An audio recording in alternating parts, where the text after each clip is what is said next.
ناظرین، دریلش ارطغرل کی کہانی میں صرف 10% حقیقت اور 90% فکشن ہے، لیکن اس کے باوجود یہ ماننا پڑے گا یہ دل، دماغ اور روح تینوں پر اثر کرتی ہے۔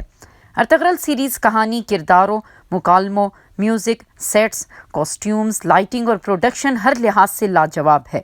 یہ دیکھنے والوں کو ایک لمحے کے لیے بھی دائیں بائیں نہیں ہونے دیتی۔ یہ آپ کے دل کی دھڑکن، پھیپھڑوں کی سانس اور ذہن کی سوچ بن جاتی ہے۔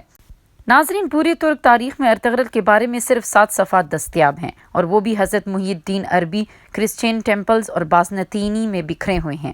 ترک حکومت کے پاس ارطغرل کے نام کا صرف ایک سکہ ہے، اور وہ بھی اور خان کے دور میں جاری ہوا تھا۔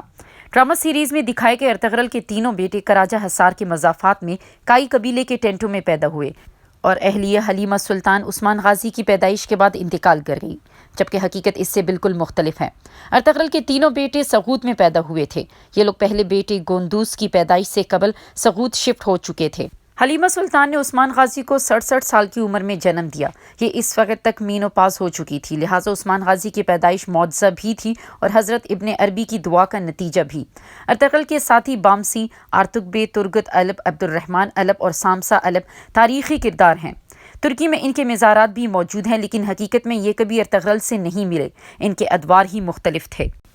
ڈرامہ سیریز میں سعد الدین کوپیک کا کردار بہت اہم اور طاقتور ہے۔ یہ درست ہے، سعد الدین کوپیک علاء الدین سلجوق اور غیاث الدین سلجوق کے دور میں اہم شخصیت تھا۔ اس نے سلجوق سلطنت کی تباہی میں بھی منفی کردار ادا کیا تھا۔ وہ انتہا درجے کا سازشی، حریص، چالاک اور منفی شخص بھی تھا، لیکن وہ اس کے ساتھ ساتھ شاعر، مصور اور اعلیٰ پائے کا آرکیٹیکٹ بھی تھا۔ اس نے سلطان علاء الدین کا ذاتی محل تعمیر کیا تھا۔ تاہم یہ درست ہے، غیاث الدین سلجوق کے زمانے میں اس کا سر اتار دیا گیا تھا، لیکن یہ کام ارطغرل نے نہیں کیا تھا۔ سعد الدین کو سلطان کے حکم پر قتل کر کے اس کا سر محل کی دیوار سے لٹکا دیا گیا تھا۔ ڈرامہ سیریز میں یہ کردار ترک اداکار مراد گیری نے ادا کیا اور کمال کر دیا۔ ویلن کا یہ کردار اس قدر مضبوط تھا کہ جب ارطغرل نے سعد الدین کوپیک کا سر اتارا تو پورے ترکی میں جشن منایا گیا تھا۔ لوگوں نے سڑکوں پر آ کر ڈھول پیٹے اور پٹاخے چلائے تھے۔ سعد الدین کوپیک کی قبر کونیا میں ہے اور اس کا بڑا برا حال ہے۔ شہر کے نشئی اس میں بول و براز کرتے ہیں۔ ڈرامے میں حلیمہ سلطان کو جوانی میں مرتے ہوئے دکھایا گیا، جبکہ یہ بڑھاپے میں فوت ہوئی تھی اور اسے سغوت میں دفن کیا گیا تھا۔ آج بھی اس کی قبر سغوت میں ارطغرل کے مزار کے قریب ہے۔ بیجو نویان بھی اصل کردار تھا۔ یہ ایشیائی کوچک میں منگولوں کا گورنر تھا۔ چنگیز خان کے بیٹے اوغدائی نے اسے گورنر مقرر کیا تھا۔ یہ کوسداک کی جنگ میں بھی شریک ہوا تھا، لیکن اس کا ارطغرل کے ساتھ کبھی ٹاکرا نہیں ہوا۔ اس کی زندگی کا زیادہ تر حصہ بغداد، شام اور ایران کی مہمات میں گزرا تھا۔ ناظرین، ترک تاریخ میں ارطغرل کا 200 نوجوانوں کے ساتھ علاء الدین سلجوق کی اچانک مدد کرنا، سلطان سے سغوت کی وادی حاصل کرنے اور ابن عربی کی دعا کے علاوہ اور کوئی کارنامہ نہیں موجود۔ سلطنت عثمانیہ آہستہ آہستہ معرض وجود میں آئی تھی، اور اصل کمالات سلطان محمد فاتح، سلطان سلیم اول اور سلطان سلیمان نے دکھائے تھے۔ یہ لوگ تھے جنہوں نے سغوت کی چھوٹی سی وادی اور 3000 لشکریوں کی ریاست کو دنیا کی عظیم خلافت بنا دیا۔ تاہم یہ بھی سچ ہے، خلافت عثمانیہ اگر درخت تھی تو اس کا بنیادی بیج ارطغرل تھا۔ وہ نہ ہوتا تو شاید خلافت عثمانیہ بھی نہ ہوتی۔ دریلش ارطغرل فکشن ہونے کے باوجود کمال ہے۔ یہ امریکہ میں دیکھی جانے والی پہلی ترک سیریز ہے۔ اس نے 150 ملک میں ریکارڈ قائم کیے ہیں۔ قسط نمبر 102 17 جنوری 2018 کو ریلیز ہوئی۔ اس کی ریٹنگ 17 تھی اور یہ ترکی میں کسی بھی ڈرامے کی بلند ترین ریٹنگ تھی۔ دریلش ارطغرل حکومت کی سرپرستی میں بنائی گئی۔ اس کے پیچھے پروفیسروں کی پوری ٹیم تھی۔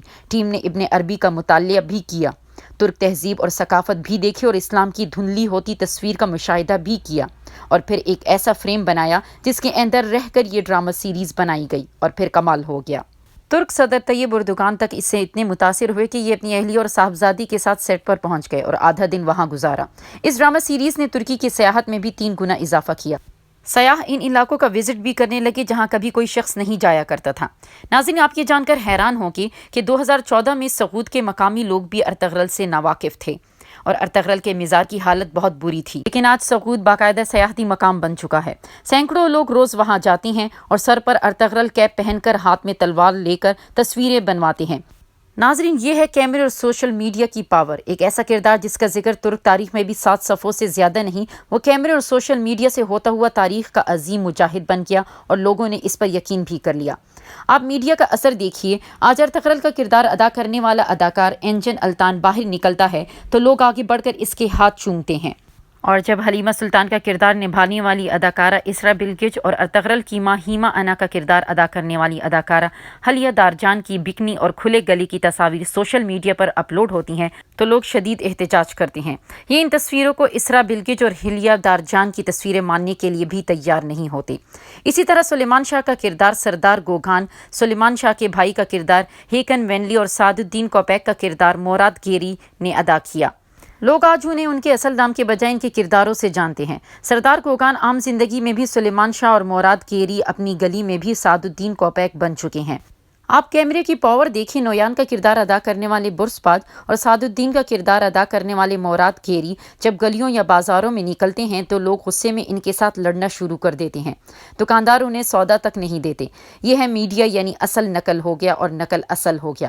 ارطغرل کے تمام ویلن بہت مضبوط اور اداکاری کی میراث چھوتے نظر آتے ہیں۔ سیریز کے لیے استنبول کے مضافات میں 5000 لوگ آباد کیے گئے، خیمے بھی لگائے گئے اور قازقستان سے 25 ٹرینڈ گھوڑے اور تلوار باز بھی منگوائے گئے۔ اداکاروں کو 6 ماہ ٹریننگ دی گئی اور پھر ایک ایسا شاہکار سامنے آیا جسے مغربی میڈیا اسلامی بم قرار دے رہا ہے، اور یہ واقعی اسلام کا ثقافتی، روحانی اور تاریخی بم ہے۔ آپ اس ڈرامہ سیریز کو شروع کرنے کے بعد چھوڑ نہیں سکیں گے۔ آپ کے اندر ایک ارطغرل پیدا ہو جائے گا اور آپ کو باقی زندگی اس کے ساتھ گزارنا پڑے گی۔